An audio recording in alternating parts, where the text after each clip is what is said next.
How is everyone? Hello. Oh. Да.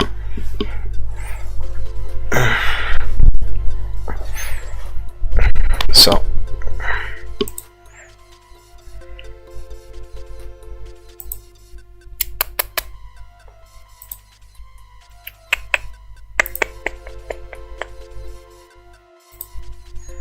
So.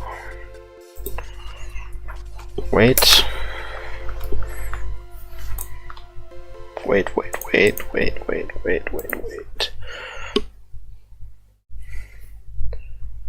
Oop.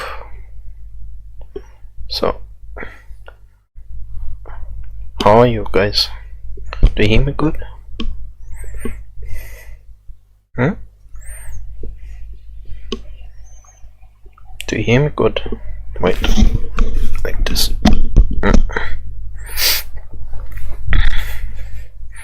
Good morning, good night, and everyone in between. So, we are going to watch something nice today. I don't know what documentary. Let's watch a documentary. Sorry.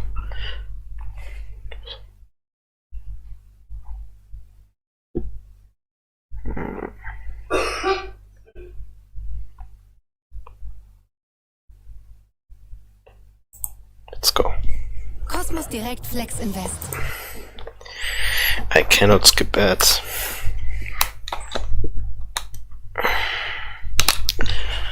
So.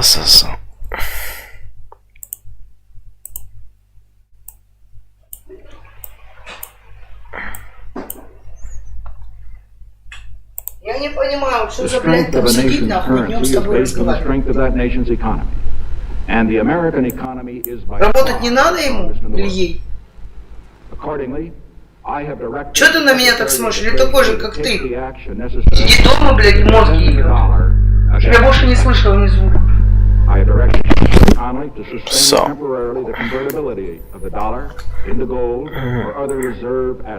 You see, guys?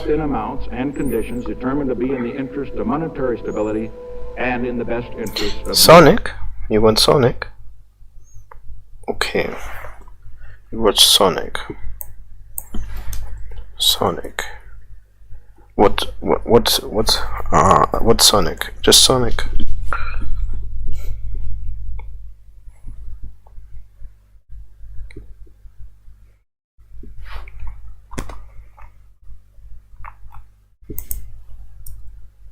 English. Sonic English. Ooh. I'm not allowed to watch that. I'm not allowed to watch that. Here. The first Sonic the Hedgehog movie isn't really a direct adaptation of any specific Sonic game, despite having the exact same title as Sonic the Hedgehog 1991. There's almost nothing in common with it plot-wise. For real, right out the gate, the movie establishes pretty hard that it's going to be doing its own thing. First off, the movie gives Sonic an origin story, something the game's never really bothered with. Guys, the blue-red yet again. Games, Sonic's past is pretty much a complete mystery. He just exists, at peak coolness. Here though, Sonic starts out as a child living on an alien planet known as Mobius. Mobius is definitely a plot element borrowed from the Sonic Archie comics, which even that is its own entirely separate continuity. In the games, Sonic I never understood why there's so many universes from Sonic. Like, this is crazy. lives on Earth. The movie introduces a character named Longclaw, a large owl who acts as Sonic's mentor and mother figure. This is a movie-exclusive character who, if I had to guess, is probably inspired by the mysterious owl totem poles and architecture found throughout Sonic 1. It's a really peculiar bit of lore in the games that's never really elaborated on, but honestly, I like how the movies bring it to life. The next difference is the Echidna clan is still alive in the movie, actively hunting Longclaw for reasons that we'll get into later. But in the games, specifically the story told in Sonic Adventure, the Echidna clan was wiped Play these games, please. out ages ago by a wrathful god known as Chaos. Sonic escapes his home by using a ring portal and ends up on Earth. Yeah, rings in the movies are basically portals to other worlds. In the games, there are certain rings that function somewhat similarly like the special stage rings. But other than that, they're basically just things Sonic collects to tank a hit as long as he's holding on to at least one. Also, Sonic being foreign to Earth is vaguely similar to Sonic X. But again, in the games, Sonic has always lived on How do you Earth. guys like it? Sonic is on Earth, the majority of this movie is set in Green Hills, which places Sonic in a real-world setting, Montana, USA, rather than the fictional South Island in the games. Yeah, in the games, Sonic's world is a weird mashup of fantasy landscapes, futuristic cities, and whatever the heck this is supposed to be. Sure, a lot of the zones were Casinos, based on real-world locations, but they weren't actually those locations. Just look at the map. This is Earth, but it's not our Earth. It's like a fictional alternate Earth with continents that resemble ours, but we also have this. Anyways, unlike his game counterpart, movie Sonic lives in secret, hiding from humans. Game Sonic, on the other hand, everyone knows who he is. He's kind of a legend. In fact, humans and anthropomorphic animals with superpowers kind of just coexist like it's no big deal. The next main difference is, movie Sonic... Which is crazy. Just imagine, like child-sized rat, a pink rat, just walks by and it's completely normal. Just imagine that. Sonic is still figuring things out. He's a total rookie and has a lot of growing to do, which we definitely see as the movies progress. Meanwhile, Game Sonic has always been a seasoned pro, even from his first game. Yeah. No tragic backstory, no learning curve, just immediate peak performance. The only story which I remember was in the manual. Like, Sonic came from South Island and he saw Dr. Robotnik destroying the environment, and he didn't like that, and so he stopped Dr. Robotnik. That was the story of original Sonic. Very static character, similar to someone like Goku. The dynamic nature of the stories and most character growth usually comes from the people around him he makes an impression on.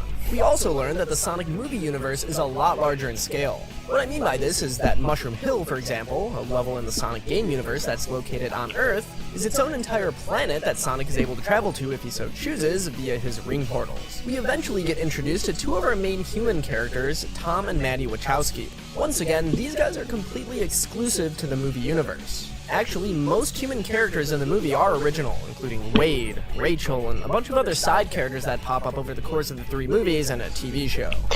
For side characters, it's impressive that they managed to not be annoying, I think.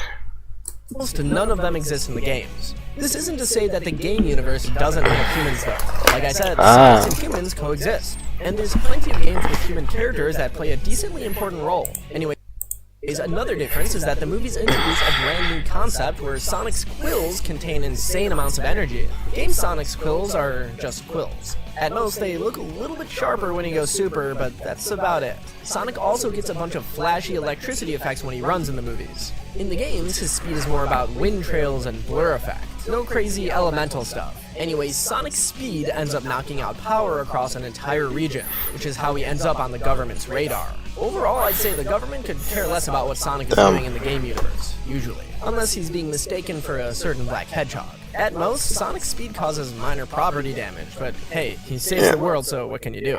In the movies, the US government decides to send Dr. Robotnik to investigate. Yeah, Robotnik is hired by the government in the movies. And surprisingly... I love Jim Carrey, man. I love his performance as the Riddler. Not joking. He's such a idol. He's been in movies so long. I love it. He's not totally evil. Not yet, at least. Just a little eccentric. But the more he fixates on Sonic, the further he spirals into a full-on supervillain. Game Eggman, on the other hand, skips this descent into madness and just starts out already insane. Another difference is that Movie Robotnik doesn't use badniks powered by captured animals. Instead, his machines run on electricity and eventually Sonic's stolen energy from his quills. Actually, the entire Eggman Plutes Everything theme from the games is completely gone in the movies. I guess they aren't really interested in tackling environmentalism. Instead, we get Agent Stone, Eggman's human sidekick, another character made exclusively for the movies. In the games, Eggman does sometimes rely on assistants, only they're usually robots like Orbot, Cubot, and more recently, Sage. Nevertheless, the movies go hard on the idea that Sonic is an alien. It's why the government is so hell-bent on finding and capturing him. At one point, we get some interesting Eggman lore, something that's never really addressed in the game, so it could be true. But Eggman casually mentions that he was an orphan. Not that it really matters, but kind of an interesting detail. The movie shows us Sonic and Eggman's first... He was always an orphan in the games. ...their rivalry. Meanwhile, in the games, they've already been mortal enemies by the time the first Sonic the Hedgehog game starts. Another thing almost immediately noticeable is that movie Sonic is considerably more childish than his game counterpart. He goofs off, makes pop culture references, and has energy levels that suggest he's been living entirely off of Monster energy drinks. Game Sonic, while definitely snarky, is way more composed and confident. While he'll never hesitate to exude style over his opponents, he's definitely more mature. One thing the movie really focuses on is taking a deep dive into Sonic's loneliness and his longing for connection. Meanwhile, Game Sonic is perfectly content with being a wandering drifter with no fixed address. He doesn't necessarily mope about not having friends, even in Sonic 1. He just keeps running and friendships naturally happen. Also, the way Sonic's speed is depicted in the movies is wildly different. Instead of just moving fast, we get to see Sonic's speed more from his POV, depicted as slowing down time around him. Game Sonic just runs fast. Oh yeah, Movie Sonic flosses. Twice. A reality we all must come to terms with. Another funny difference is that Movie Eggman's base of operations is a... I always asked, why a truck? Why a truck? Truck. Just a big-ass, high-tech truck. Which is a bit underwhelming when you remember that Game Eggman has entire fortresses, space stations, and... Yeah, like, his grandpa, like, built the Ark, and that thing is, like, very huge. Like, wait, I'm gonna pull it up. Ark. Not Ark Survival, Ark. Space Base Cone Rock. The thing's so huge.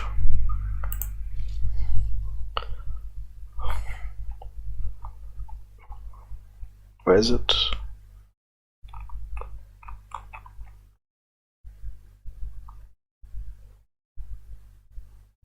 Spherical Holy Planet. It accommodates 100,000 people. I just want to know the size. The size, where is it? Description, appearance. It's approximately like from the appearance here. You see Earth? It's like continent sized. Small continent size. We're talking about this. That's why it's kind of weird. Death Star equivalents. The movie also gives Sonic an origin for his iconic red shoes. Manny's niece gives them to him because his old ones start falling apart. In the games, Sonic just has his iconic red shoes from the get-go. In fact, they hardly ever come off, unless it's to give him some updated kicks usually only seen for a single game and then never again. Eggman's outfit is also a bit different at first, but by the end of the movie, he starts looking at least a little bit more like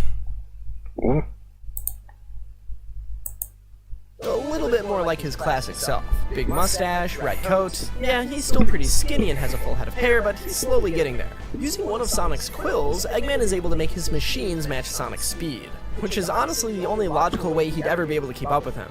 In the games, through sheer engineering genius I suppose, Eggman somehow manages to chase Sonic using machines that should not be able to keep pace with him, but somehow do. He's just that guy. The quill also lets Eggman counter Sonic's weird time-stopping speed tricks, which effectively balance the playing field. At one point, Eggman expresses interest in dissecting Sonic for science. Game Eggman? He doesn't really care about the scientific breakthrough via animal testing part. His plans are usually just take over the world and build Eggman Land with some variety thrown in it. In the end, Sonic ultimately defeats Eggman by banishing him to another world via a ring portal. The government is forced to cover up the whole Eggman situation, erasing all records of his involvement. Meanwhile, in the game... Ooh. Stream.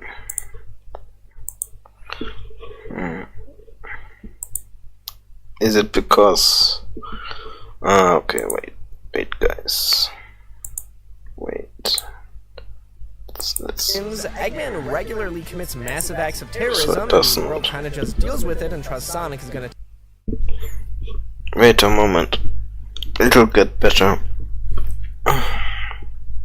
Take care of it each time. A government agent even tries to pry information about Sonic out of Tom and Maddie, but they refuse to say anything. So even by the end of the movie, Sonic is forced to live in hiding for the most part. But the movie ends with Jesus. Sonic officially being pretty much adopted by Tom and Maddie. Wow.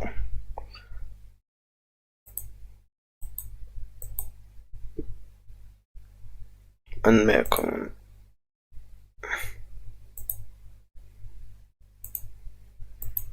That's right. Movie Sonic has parents and a home. Meanwhile, Game Sonic continues to be a free spirit wanderer that sleeps wherever he collapses. Eggman, now bald and looking a little bit more like his game counterpart, is left I didn't know.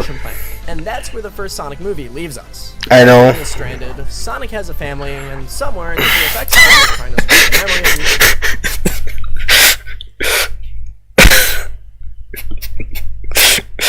of Blue-red.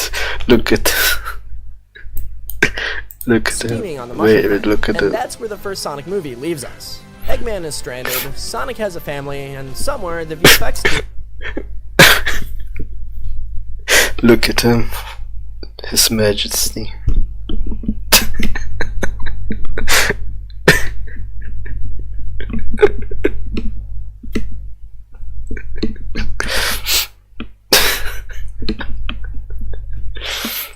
Game is trying to scrub the memory of the original Sonic design from their minds.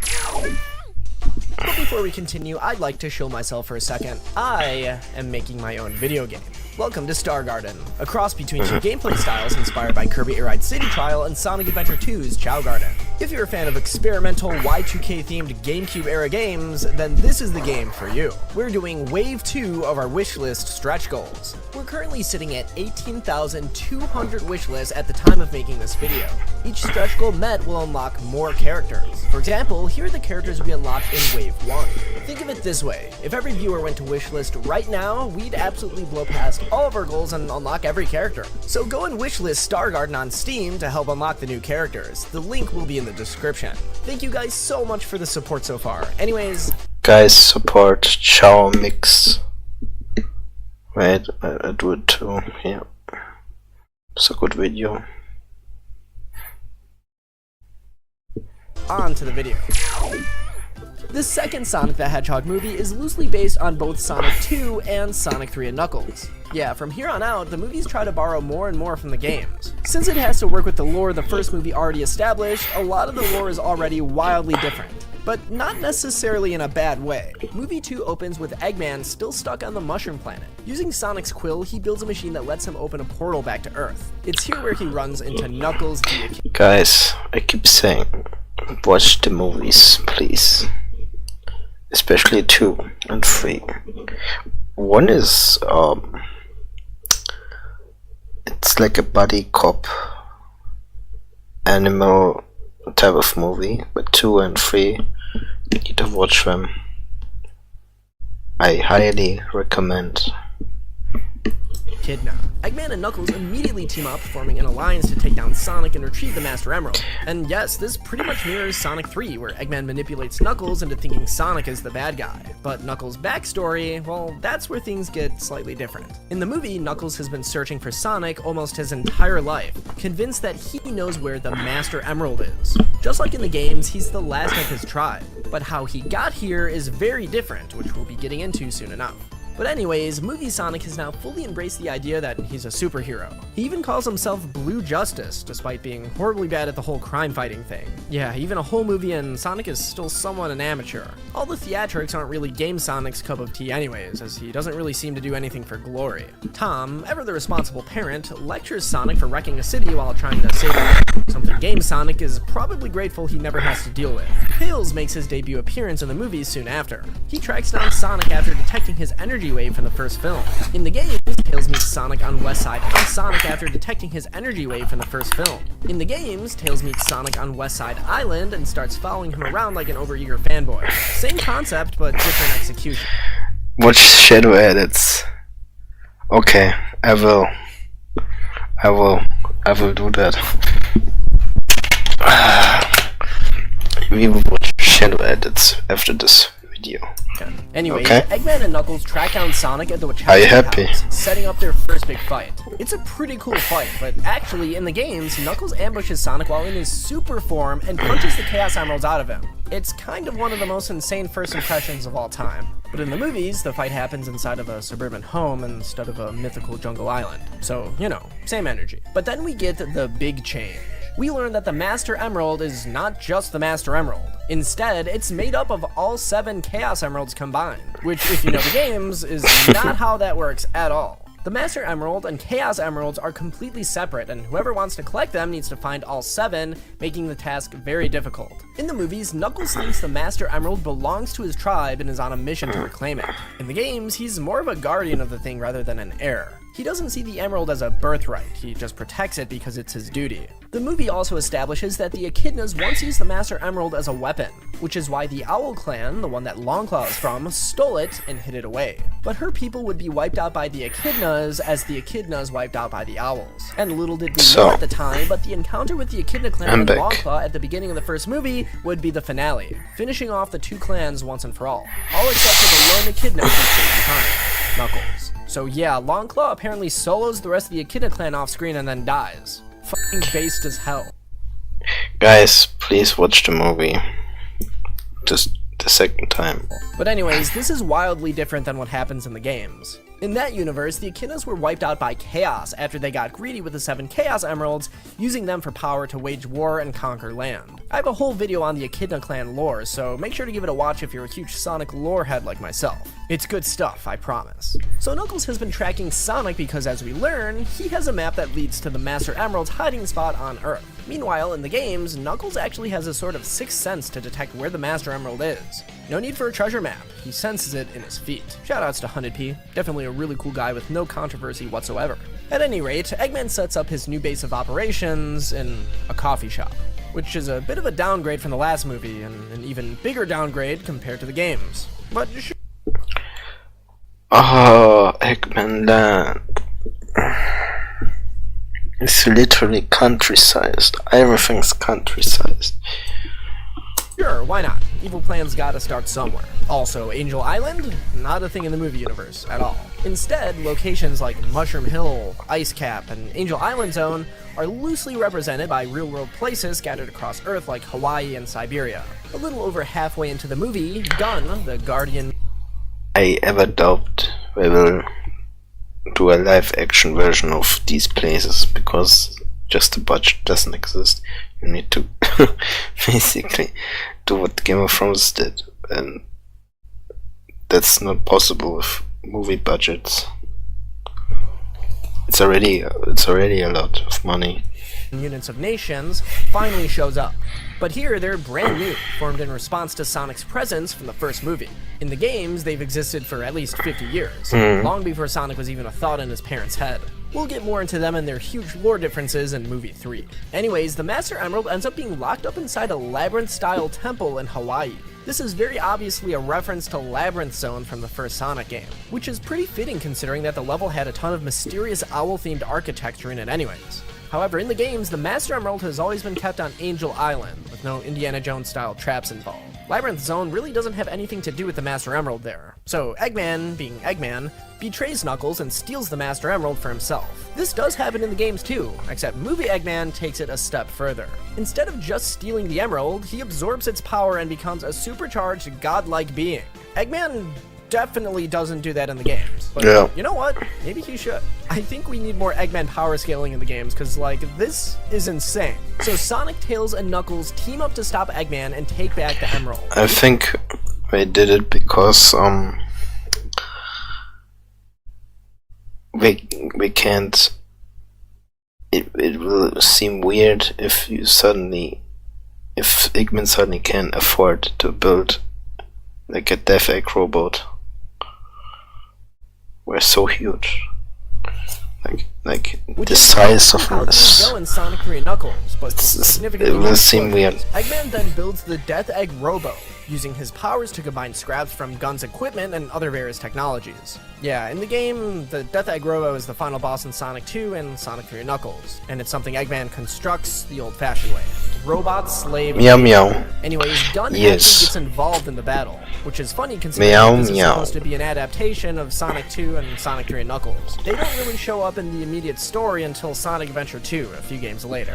Tails pilots the Tornado, which is mostly accurate to the games. Except in the games, the Tornado originally belongs to Sonic, and Tails just takes over flying it. Here it seems that Tails just owns the plane outright. I don't recall ever seeing Sonic having a plane in the first movie. Eventually, Sonic and friends get the Master Emerald back, and we immediately get to see how it differs from the game by shattering into 7 individual Chaos Emeralds. But Sonic absorbs the Chaos Emeralds and transforms into Super Sonic, which thankfully is pretty much one-to-one with the games, except for the part where he summons a chili dog out of thin air, which raises some very serious questions about how the Chaos Emeralds actually work. Both universes say that they can turn thoughts into reality, but the movies take that to a whole other level by literally allowing Sonic to just spawn objects out of thin air.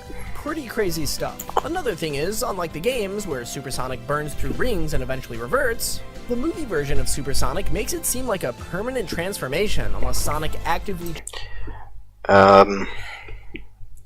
It's the only thing I think we shouldn't have changed. Like, it feels a little bit off that you can just use them unlimitedly. Like, that was never the case before in the other media. Like, chooses to let go of the power. Tails even mentions that Sonic chose to give up the power, which, if true, would make these things totally busted in the movie universe. Now that's what I love to see. By the end We of the movie, totally are. Sonic, Tails, and Knuckles officially form an alliance to protect the Master Emerald, vowing to Meow, meow, never meow, use its meow. power. Meow. I'm sure that'll go well. In the games, Meow. the Chaos Emeralds at least aren't really guarded or protected by anyone. Sure, the Master Emerald is protected by Meow. Knuckles alone, but the Chaos Emeralds are pretty much fair game to anyone who can find them. Unless they start falling into the wrong hands, then Sonic and friends usually do something about it. Tails and Knuckles also officially move in with Sonic at the Wachowski house. This is a huge departure from the games, where Sonic and his friends don't live together. They each have their own lives as we know. Canonically, Sonic is homeless, by the way. We said like Sonic is a homeless rat that is just freeloading every time. Just imagine it. In fact, some of them even have their own houses. Here, they're basically a sitcom family and have a pretty different dynamic. It's definitely more familial. Speaking of family, Sonic even calls Tom Dad, which, to be fair, is probably about as far as Game Sonic's vagabond lifestyle as you can possibly get. And that's the end of the second movie. It combines and blends together story elements from mostly Sonic 2 and Sonic 3 and Knuckles, but as we just witnessed, also some Sonic Adventure and Sonic Adventure 2 lore along the way. So far, the stories of the Sonic movies is a really abridged and amalgamated version of various Sonic lore, but I'm not gonna lie, I'm definitely still here to stay for the ride. Next. Oh my god.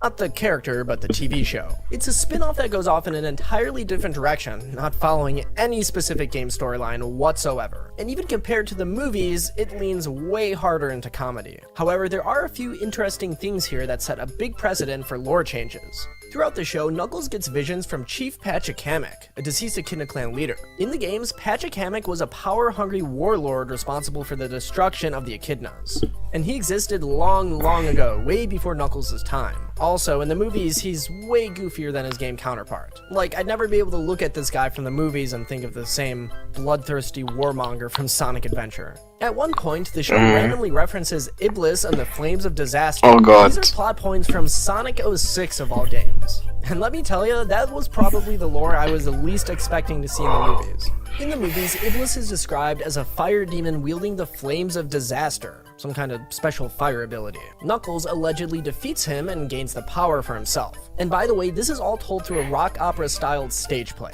But anyways, this is probably one of the most severely altered plot points in the entire movie universe. In the games, Iblis, also known as the Flames of Disaster, is a massive fire monster created when the Solaris project goes wrong. It was sealed inside Princess Elise when she was a child, but when she cries, Iblis breaks free and wrecks everything, leading to a ruined future where Silver and Blaze have to try to stop it. In the end, Sonic, Shadow, and Silver erase Solaris from existence, wiping Iblis out and undoing everything that led to its creation. It involves time travel, alternate timelines, and a whole lot of reality warping chaos. But in the end, none of it technically ever happened because Iblis gets erased from all possible timelines. Needless to say, these two iterations of Iblis are extremely different. But ultimately, the Knuckles show doesn't have much of an impact on the larger movie timeline. Besides ruining a few potential cool future plotlines for the movies, it's more of a side quest than anything else. Knuckles has some wacky adventures, but none of it really matters in the grand scheme of things. But now we get into the real meat and potatoes. The third Sonic movie is heavily based. Okay, I put it. I will ask. Who has watched movie 3? Did you watch movie 3?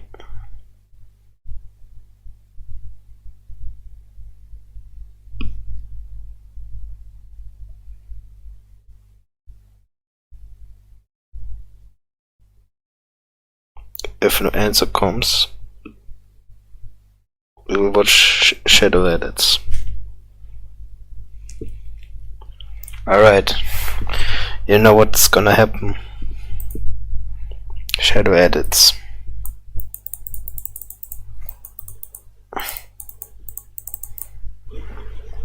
Shadow edits.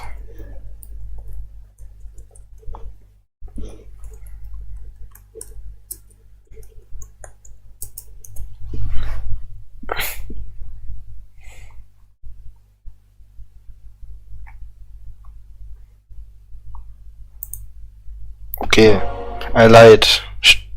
Shadow Dark Beginnings. Watch that.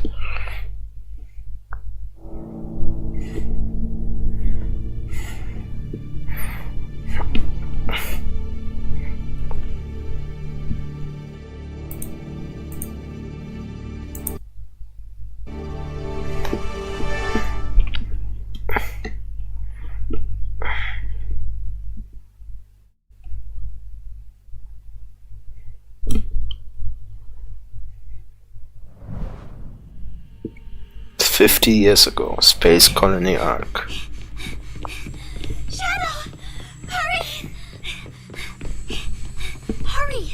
You have to see this! What's wrong? Nothing! Look! It's lights. It's the Aurora Borealis. You can only see them from certain latitudes. Watch it. Watch Up it. here, we can see the whole... Maria, Thank you. I just pushed it a little. That's all. the low gravity here only keeps your condition in remission. You should know better than to exert yourself. I know. You're right. Game Shadow's a lot different. Earth. I can't Will help come, myself. don't worry. I can't wait for the day One when day. I can finally return. You need some lore. Created here. I don't know if there's a place for me on Earth. Professor Gerald made me the ultimate life form. I should be the key to all manner of medicines. Curing you.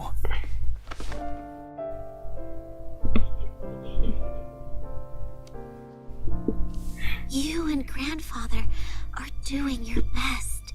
I'm just as happy to spend time. You guys have to with watch Peak you. Both first. research.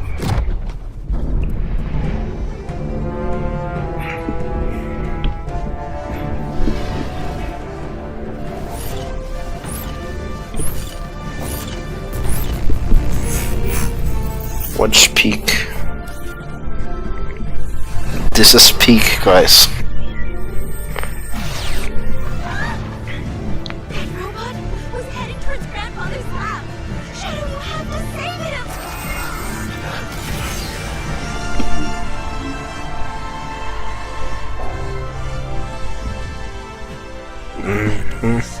Just wait here. This is Peak. I promise. Peak Cinema. Wallpapers.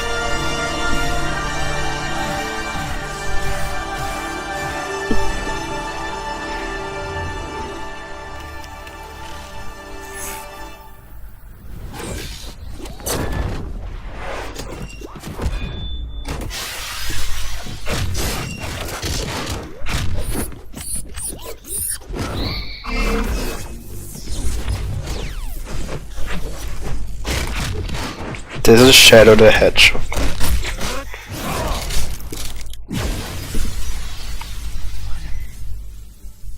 No. This isn't right. This is the Guardian units of nations. Prepare to be boarded. The soldiers. They storm the Ark. Destroy all evidence. But it's too soon. It's happening too quickly.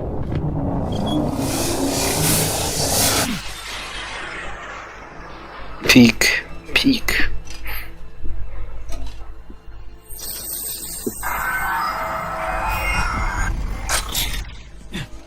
Professor, we must... Movie Shadow in comparison is child friendly.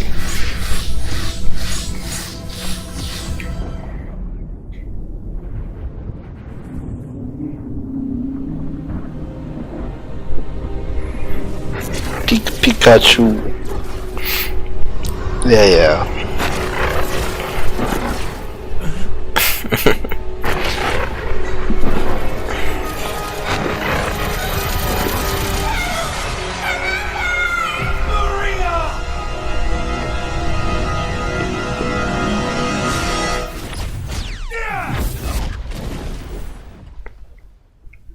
You just witnessed Peak. That was no mere nightmare.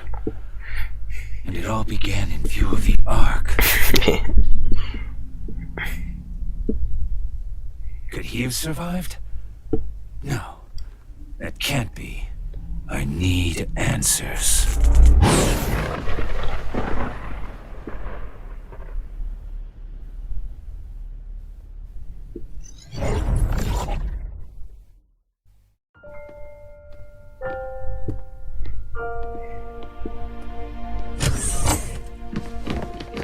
Tell that freak to stay away from me!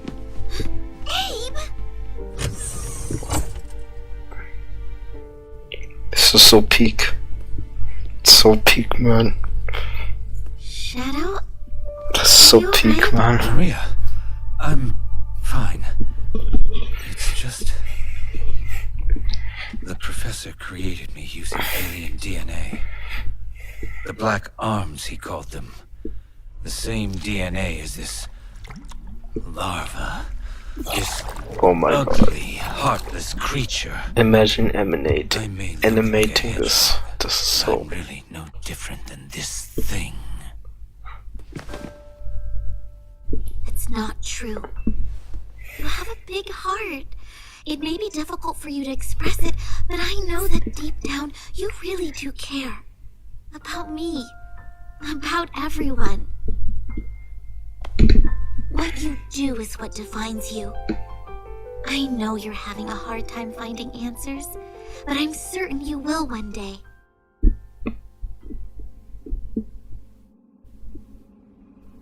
Then, you'll find even more people you can trust.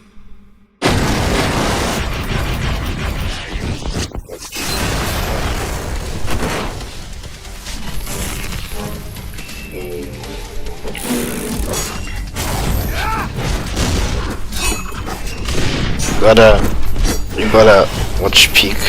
Face me, inferior models. Evening, handsome. Didn't expect to see you here. Rouge, what are you doing here? Just gathering some intel for Gun. I convinced Omega to be my backup. What's your story? I need a spacecraft to reach the Ark. I have reason to believe the Black Arms have returned. Well, you're out of luck here. This is just a supply depot. Hold that thought. I call dibs. Take it out.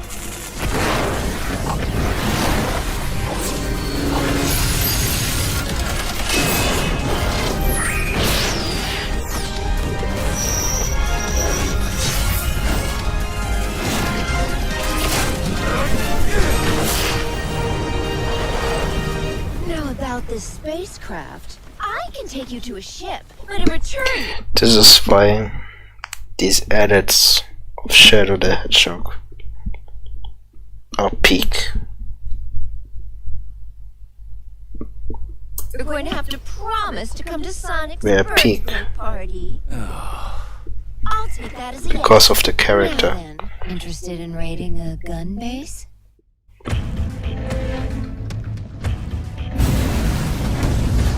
So, Gun funded the research that created you, and when they got you, they sealed you away for 50 years. My point is, don't get too caught up on any vendettas tonight. Gun is not my enemy tonight. Just an obstacle in my way. I call dibs.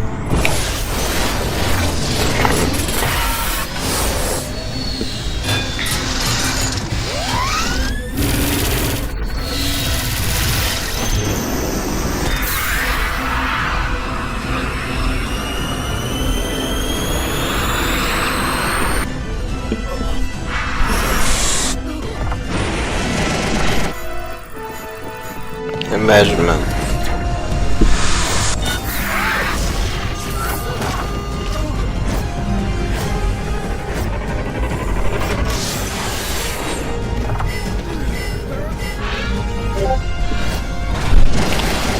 Wait a moment. Wait.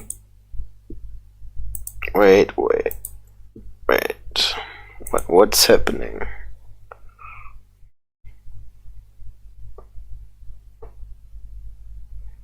It lags? Oh my god.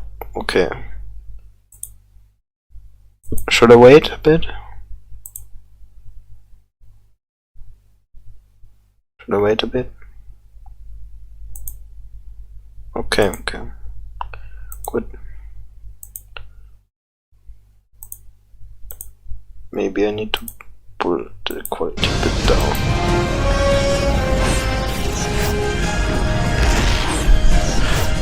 Better. Good cat.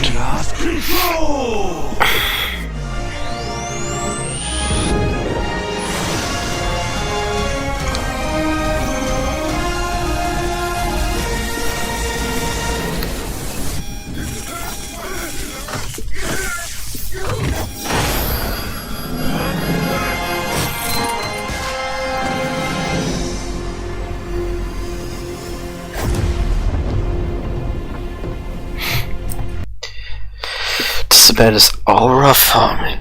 Oh my god.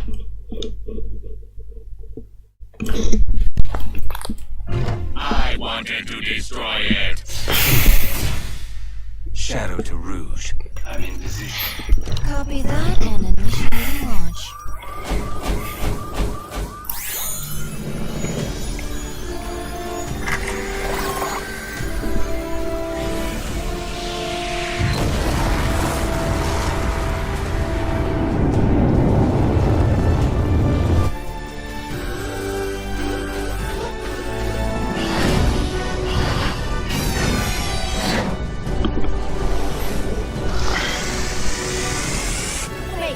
Hurry! You have to take out those guns! This is Commander Abraham Tower. All forces, stand down.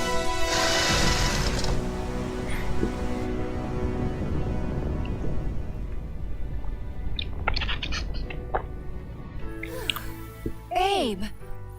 I brought that intel you requested. Okay, I'm gonna make this.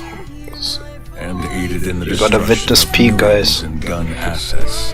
Sorry, but Shadow needed some help saving the world. If that's the case, despite all that's passed between us, he saved the world from Black Doom. He should have known I would have supported him if he asked. When has Shadow ever asked for permission? You could have talked him down, Rouge. There's only one person who could ever do that. True. She was lost to us a long time ago.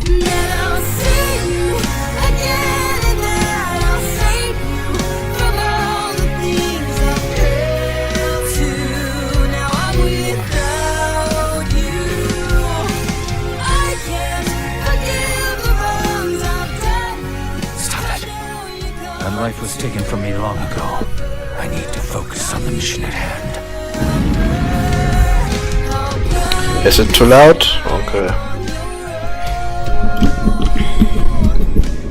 A threat lurks aboard the Ark, and I must eliminate it.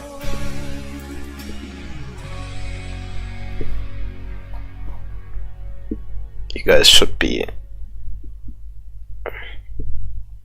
Sigma boy. Okay, that was it. That was it from it. So, shadow edits. You guys wanted shadow edits. That's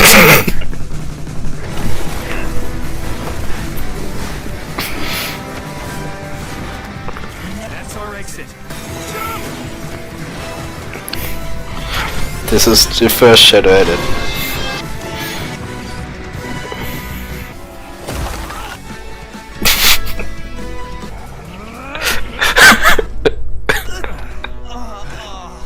It can happen to the other shatter spaces. 9 betrayed you and left us to die. And he will pay for why he wasn't able to rebuild the prism. Can you remember where the... Let's destroy this traitor.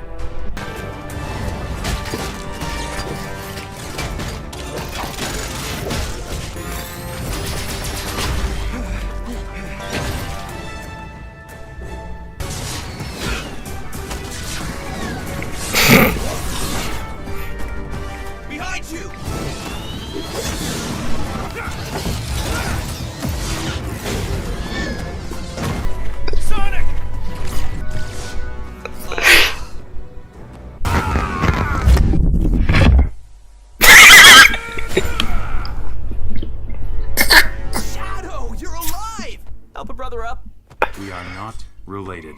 I survived. Nine's Alphas deployed a massive army to keep me down here. If I still had that Chaos Emerald, I could have teleported out of here. But it's lost to the void. And smashing hordes of Sonics isn't the worst thing in the world.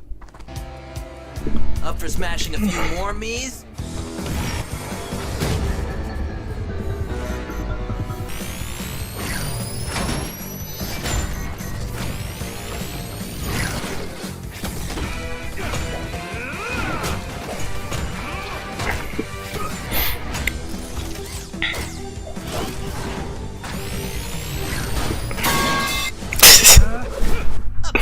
These troopers are one thing, but the Alphas can generate an endless army. They are the real threat. They're gonna cut 9 off from the system! Which is in Nine's lab, guarded by the Alphas. They'll never reach it. We're going after 9. No! If we don't go after the Alphas, we're cooked. We need the others. It's the end of the Guys, we're cooked. universe, and you're still thinking about your friends. They're all here, fighting, sacrificing themselves for me! All the more reason to go after 9 while he's distracted. Gang, this is Shadow. Shadow, meet, well, everyone, I guess. Well, that's terrifying. Rebel? Finally. Prove your worth, machine.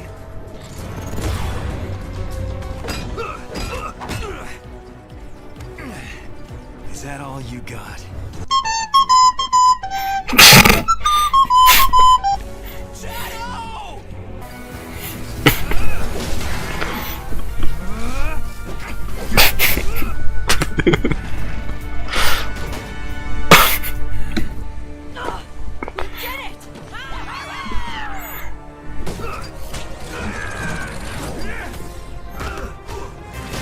You aren't going anywhere.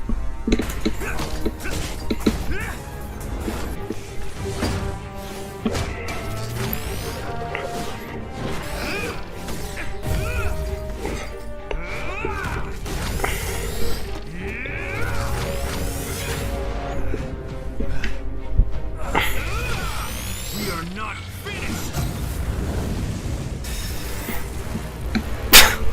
Ow! I am the ultimate life form.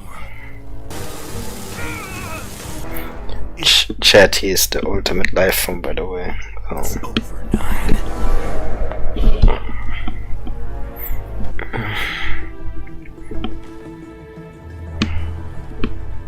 But I shattered the prism.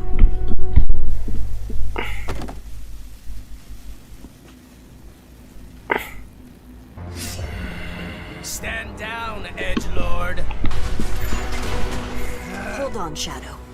Let's see how this plays out. How about now? Knock yourself out.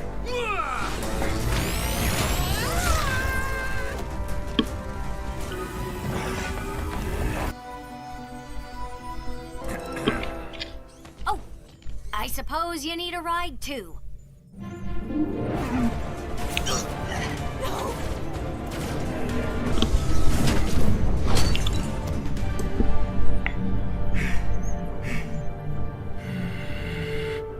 You've brought us far enough. I'll take it from here.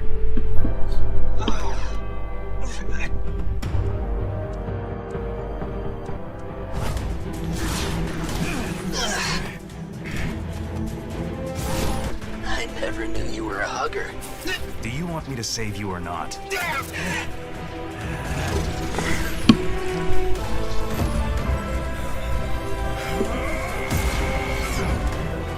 Hang on, Sonic!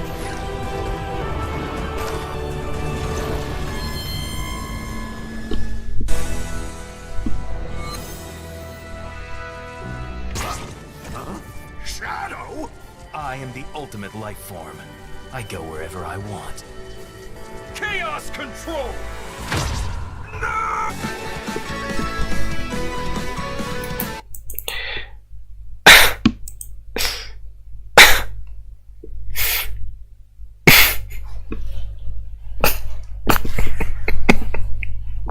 Okay. Okay.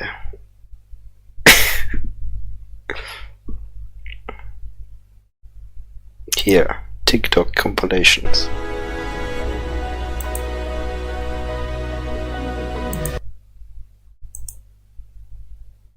You get TikTok now.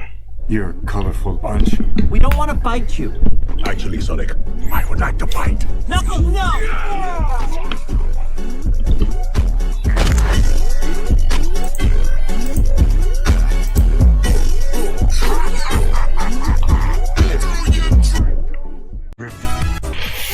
You jump down to the... Oh my god. Oh my god. Damn. I saw the message. I wasn't expecting this one. Burning hard for him.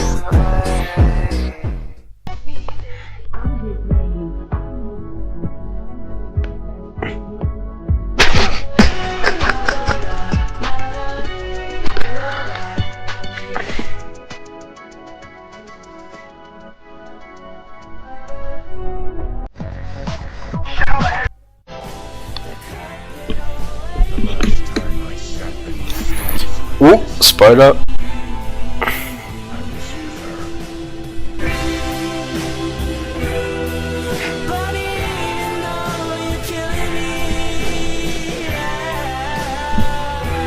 I can't count, yeah you can't.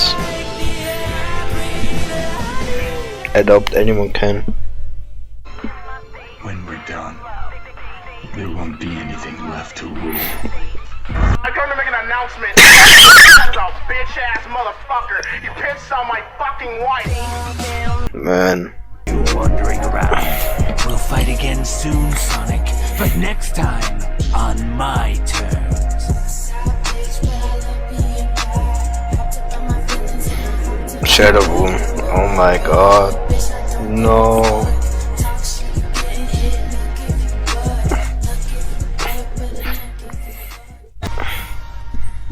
Shadow the Hedgehog. And why does that name haunt me? It's the only thing I can remember. If the world chooses to become my enemy, I will fight like I always have. He's so fine, huh?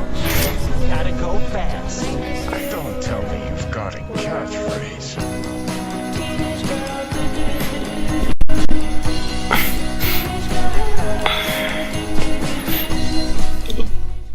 Oh man.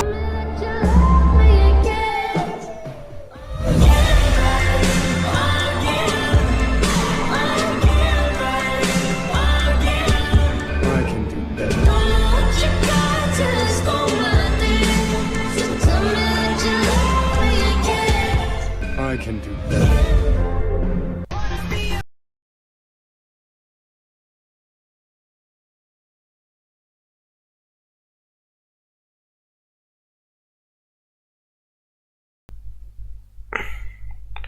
Oh, okay. It's okay.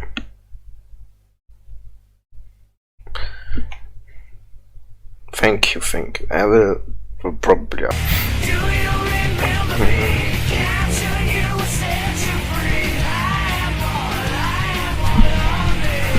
Those monkeys. You're a colorful bunch. We don't want to fight you. Actually, Sonic, I would like to fight. Knuckles, no!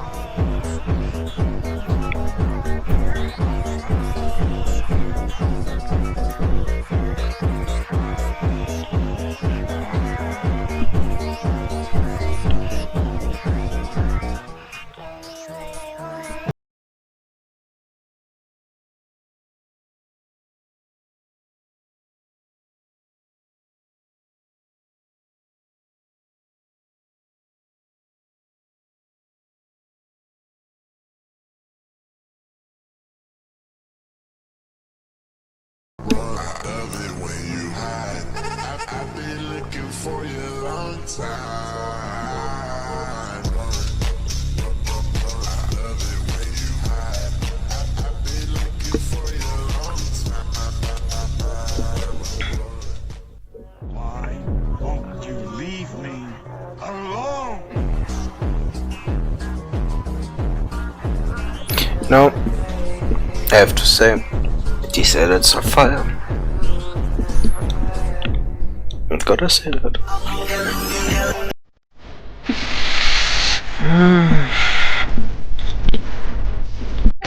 That video will be age restricted.